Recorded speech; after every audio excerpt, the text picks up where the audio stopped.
திருமிகு லட்சுமி பாஜகவுக்கு பாய்ந்துட்டாங்க. அடிமை கட்சி அதிமுக. திரு எடப்பாடி பழனிசாமி அடகு வைத்து விட்டார் அதிமுகவை. இப்படி திமுக கூட்டணி கட்சி தலைவர்கள், மற்ற பத்திரிகையாளர்கள், விமர்சகர்கள் எல்லோரும் பாஜக கூட்டணி உருவான நாள் முதல் விமர்சனம் செய்த நிலையில் ரொம்ப தாராளம் காட்டாம குறைந்தபட்ச எண்ணிக்கைக்குள்ள சுருக்கிட்டாரா பாஜகவை? எடப்பாடி பழனிசாமிக்கு இந்த சீட் ஷேரிங் டாக்ஸில் பெரிய கிரெடிட் கொடுத்தே ஆகணும், அவரை பாராட்டி தான் ஆகணும். ஏன்னா எதிர்பார்ப்புகள் பாஜக தரப்பிலும் சரி, டெல்லி தரப்பிலும் சரி அதிகமாக இருந்தது. இன்னும் சொல்லப்போனால் அதிமுகவுக்குள்ளேயே பெரும்பாலானவர்கள் இந்த முறை டெல்லியில் பேச்சுவார்த்தை நடக்குது, அதிமுகவினுடைய கை ஓங்கி இருக்கல, பாஜக கேட்கிறத நம்ம கொடுக்க வேண்டிய இடத்துல இருக்கிறோம் அப்படின்ற ஒரு எண்ணம் எல்லாருக்குமே இருந்தது. ஆனால் இன்னைக்கு 27 இடங்களுக்குள்ளாக சுருக்கி இருக்கிறார் பிஜேபியை. நம்ம இதை நீங்கள் கேட்டீங்க, போன முறை 20 தான், இந்த முறை 7 இடங்கள் அதிகமாக இருக்குன்னு. ஆனால் நான் இதை காங்கிரஸோடு ஒப்பிட்டு பார்க்க சொல்கிறேன். இந்த முறை 2 தேசிய கட்சிகளுமே 2 திராவிட கட்சிகளையும் அவங்க ஏன்னா 2 டிராவிடியன் பார்ட்டிஸ்க்கும் இப்போ விக்டரி ரொம்ப குரூஷியல். அதனால 2 தேசிய கட்சிகளும் நாங்கள் உங்களோட இருக்கும்போது தான் உங்களுக்கு விக்டரி சாத்தியம் அப்படின்ற அடிப்படையில் அதிக எண்ணிக்கையில் தொகுதி வாங்கிறாங்க. ஆனால் இதில் எங்கே பாரதிய ஜனதா கட்சிக்கு எடப்பாடி பழனிசாமி வெறும் 27 தொகுதிகள் தான் ஒதுக்கி இருக்கிறார், அவங்கள சுருக்கிட்டாருன்னு நம்ம ஏன் பாராட்டணும் அப்படின்னா, காங்கிரஸை விட பிஜேபிக்கு இங்கே தமிழ்நாட்டில் வாக்கு வங்கி அதிகம். இதை யாராக இருந்தாலும் ஒத்துக்க தான் வேணும். வாக்கு வங்கி அதிகம்ங்கிறத விட காங்கிரஸை விட பிஜேபியினுடைய செயல்பாடுகள் இங்கே அதிகம். எல்லா இடத்துலையுமே அவங்க களத்தில் இருக்காங்க, அவங்களுக்கு கேண்டிடேட்ஸும் இருக்காங்க, போட்டியிடுறதை தாண்டி பேசு பொருளாகவே இருக்கிறது பாஜக. இது எல்லாம் இருக்கும்போதும் அவங்க காங்கிரஸை விட ஒரு தொகுதி அவங்களுக்கு குறைவாக தான் கொடுத்திருக்கார் எடப்பாடி பழனிசாமி. இந்த விதத்தில் அவரை பாராட்டி தான் ஆகணும். ஆனாலுமே இப்போ வெறும் 178 இடங்கள், இப்போ 178 இடங்கள்ல அதிமுக போட்டியிட போகிறது. இது அதிக எண்ணிக்கையிலான தொகுதிகள் அப்படின்னு முடிவு பண்ணிக்கலாம். 170க்கு மேலே இருக்குது அப்படின்ற போதே ஏடிஎம்கேக்கு இந்த கூட்டணியில் ஒரு பெரிய பலம் இருக்குது. அந்த கூட்டணியை ஏடிஎம்கே தான் லீட் பண்ணுது அப்படின்றதெல்லாம் இருக்கலாம். ஆனால் இனி அடுத்த இந்த சிறிய கட்சிகள்லாம் இருக்காங்கல்ல, அவங்க என்ன சின்னத்தில் போட்டியிட போகிறாங்க? ஒருவேளை இண்டிபெண்டன்ட் சிம்பலா, இல்லை ரெட்டையில தானா, இல்லை பாஜகவினுடைய தாமரை சின்னத்திலா?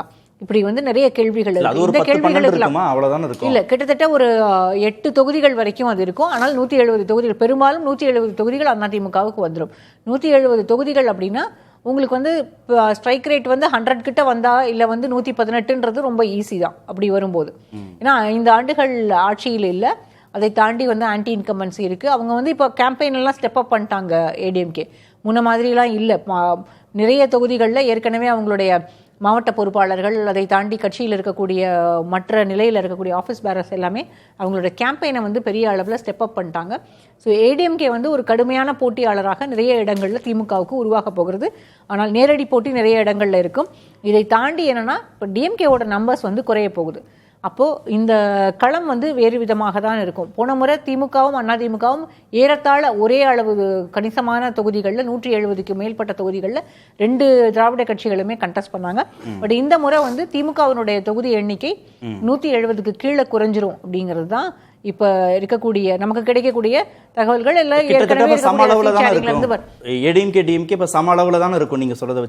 இல்ல டிஎம்கேவோட நம்பர்ஸ் இன்னும் குறையும் தான் நான் நினைக்கிறேன். ஒருவேளை உதயசூரியன்ல போட்டியிடக்கூடிய கட்சிகளை அவங்க இன்க்ரீஸ் பண்ணாங்க அப்படின்னா கூட 170 வரும். பட் அதுக்கும் குறைய தான் இருக்கும்னு தான் நான் நினைக்கிறேன்.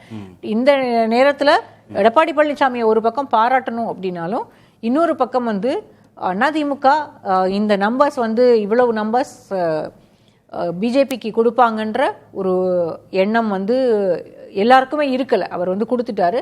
ஆனால் 27ன்றது பிஜேபிக்கு அதிகம் தான்.